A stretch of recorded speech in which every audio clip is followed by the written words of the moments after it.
guys. So today we're going to talk about tracking your food and why we feel like that is such an important part and step of this program. We're not telling you have to track your food for the rest of your life. That would be pretty mind-numbing, but it's a really good step to help you experience some eye-opening revelations about your habits, what you choose, why you choose them, and kind of what you're eating. So I kind of have a little checklist of things I want to talk about. I want to talk about it helps you determine how nutrient dense your foods are. It can help give you a sense of satisfaction, It can help you with options and planning. It can help you with accountability and honesty, which we know sometimes that's a real struggle for everyone. Again, it can help you with mindfulness and awareness, especially when it comes to relating your performance to how you eat. And then, of course, just helping you create a sense of balance as far as nutrients, whether that be macro or micronutrients. So the first thing I want to start with is... Hey, can I interject something real quick? Sure. Awesome. The other thing that I like to add in a lot of the times when I see trends and stuff like that, people are having a loss of control. It might not necessarily be in food, you know that. It might be a different area in life.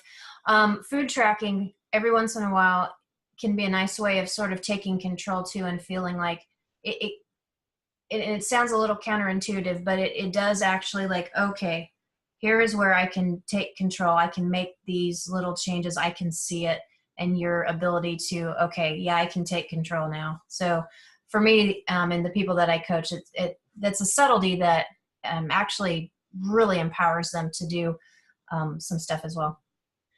I totally agree with that. It's kind of like when everything in your life starts feeling like it's just off track and you've gone off the rails. Right. It's kind of just pull you back in, get you back on track. Yeah. I mean, really, if you're coming to the game and you're like, or you've fallen off the wagon and you held onto the wagon for a little bit too long and whatever.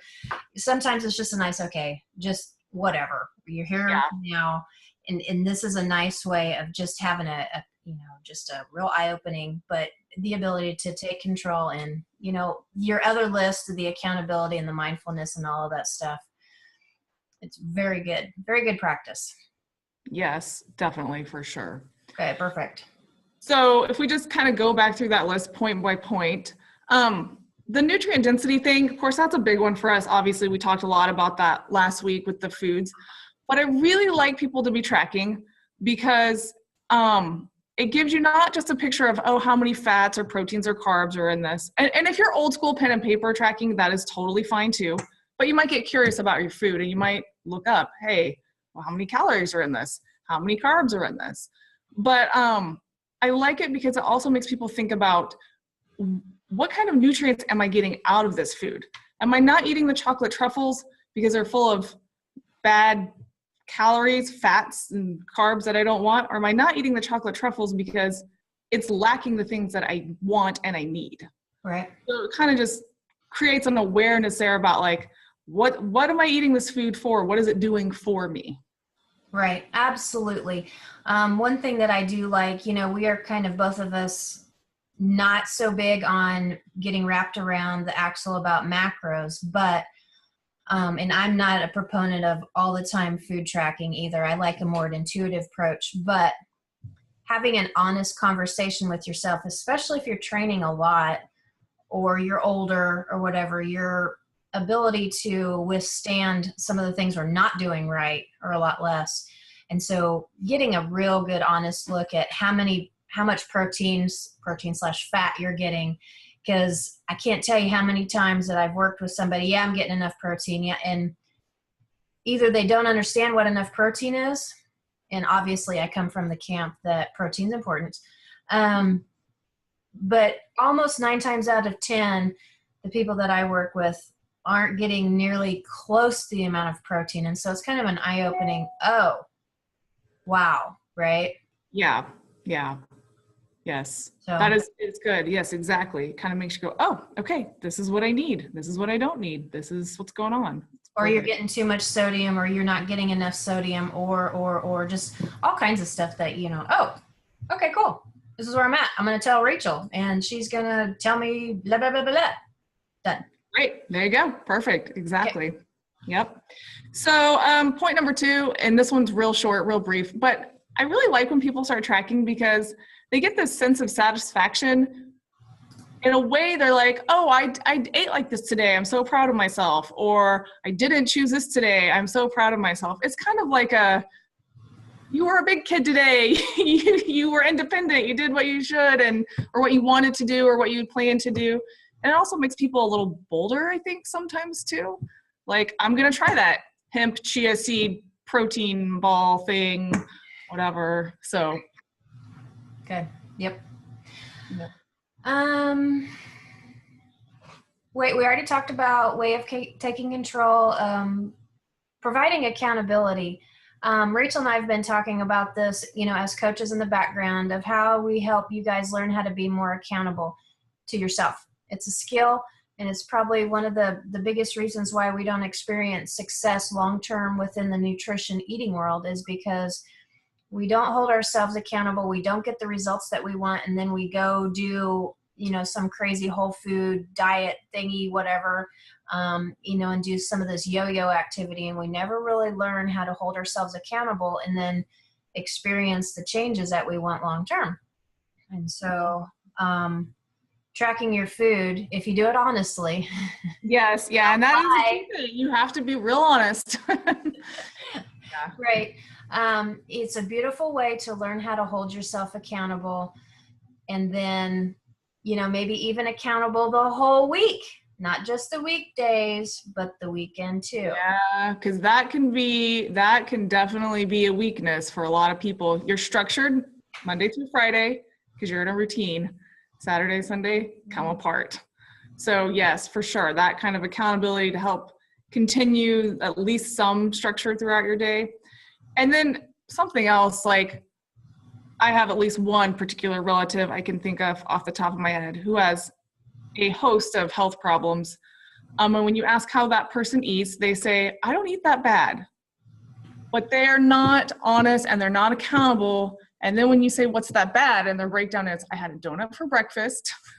I had fast food for lunch. And you're like, I think when you start tracking with that accountability, you go, oh, well, maybe my version of not that bad could really be a lot better. Right. Absolutely. Absolutely. As long as we're doing this kind of not in a harsh way, not in a derogatory way, just oh, okay. And if you see trends, oh, okay, look at yourself in the third person and say, oh, BK, yo, you need to start up and da-da-da-da-da. Anyway, yes. Oh, I know for me, especially when I'm food tracking, my come apart is at night. I can eat super, super A game, then 5 o'clock at night, it's done. I have to really make, I don't keep the stuff in the house so I can make those decisions because I know. Right. Right. So moving on, the next one, weight loss, food tracking, you're saying, hey, talk to us about that study. You put that in there. So I know I did. And then I took the notes. It's okay. So I can still talk to you about it. In one study, there were like 1,700 participants. And basically one of the biggest indicators of whether they were going to lose weight or not and be successful at it was that they were tracking their food. Because it does all those things. It creates that accountability and that honesty. And I think this kind of segues nicely. It also gives you options and planning. So it doesn't mean I can't drink beer or I can't eat cake. It means I'm going to look at what I'm doing throughout the day and be like, am I going to work this in somehow? Is it worth it? Right. And, that options and planning thing, just to talk to this very specifically, but with runners and then athletes that are doing endurance training, there is not a tool yet that is smart enough to help us figure out, like if we're Ironman training, half Ironman training, marathon training, the longer, the bigger, the more important this is of planning and looking ahead. Because if you're doing a long brick, say triathloning, and you need 3,000 extra calories that day, dude, you cannot do that all in one sitting, because then you become fatty for real. Your body will be like, oh yeah, that's way over 500 calories. I'm just going to put that all in the buttocks. Goodness, right?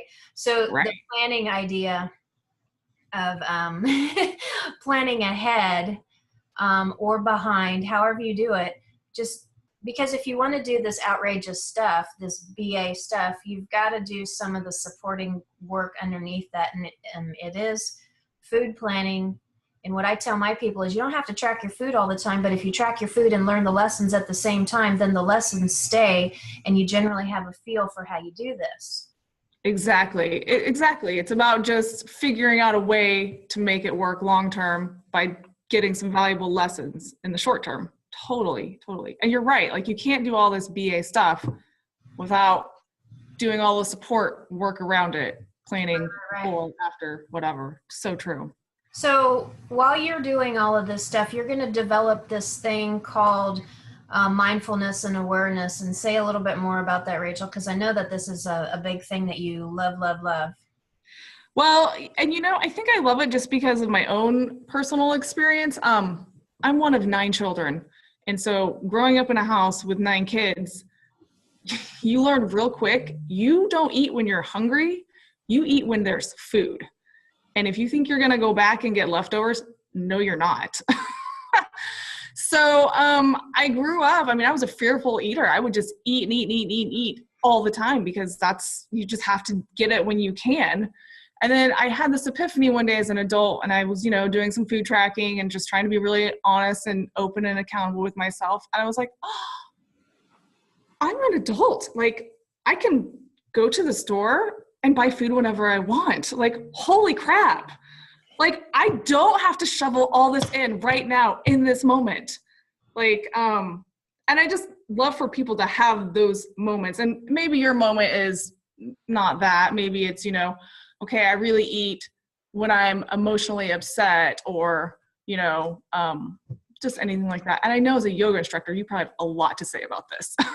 Well, I do, but sometimes it's hard to eat intuitively, mindfulness and all of that stuff, because if you have other things going on, if you are coming from a history of child trauma, like when I grew up, I didn't have anything. And so for me, I don't overeat because of that, but my point is that when we're trying to be mindful and aware and stuff like that, we really need to be understanding what's driving us. So intuitively, we need to understand that just because we're saying intuitive doesn't mean it's always right, like healthy, right? Because sometimes our insecurities or the fact that we didn't have enough when we were little will drive inappropriate behaviors. So this intuitive idea needs to be backed with sound principles, which comes back to the food tracking, where you can't really lie to yourself. In the mindfulness awareness, I try to add, because my fitness pal is pretty good and awesome and all that stuff. It makes it pretty comprehensive. Yeah. However, I find that, sometimes I like to go old school and have a different form for them and say, what time did you eat? How are you feeling? How'd you feel afterwards? And, you'll weed out those problems. Like for you were talking about, eating just a ton at night. And sometimes I find that that's because we're under stress all day long. And sometimes, your appetite is suppressed when you're under stress. And then you're also a little out of control because your boss is a jerk face.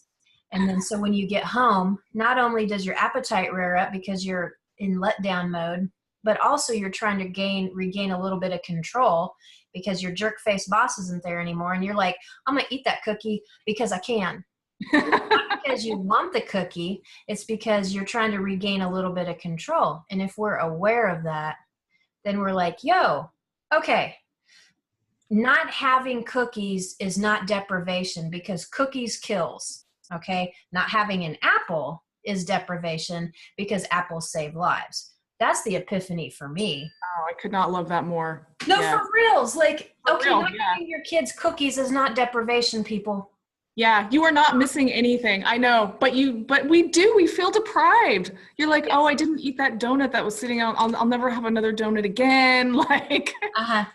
And I've never said it like that. And I need to go back and listen to it again, because that's a great hashtag, because it's the truth, but we just need to really hear it differently. But point is, awareness, you start learning what's driving your eating habits. And sometimes it has nothing to do with eating.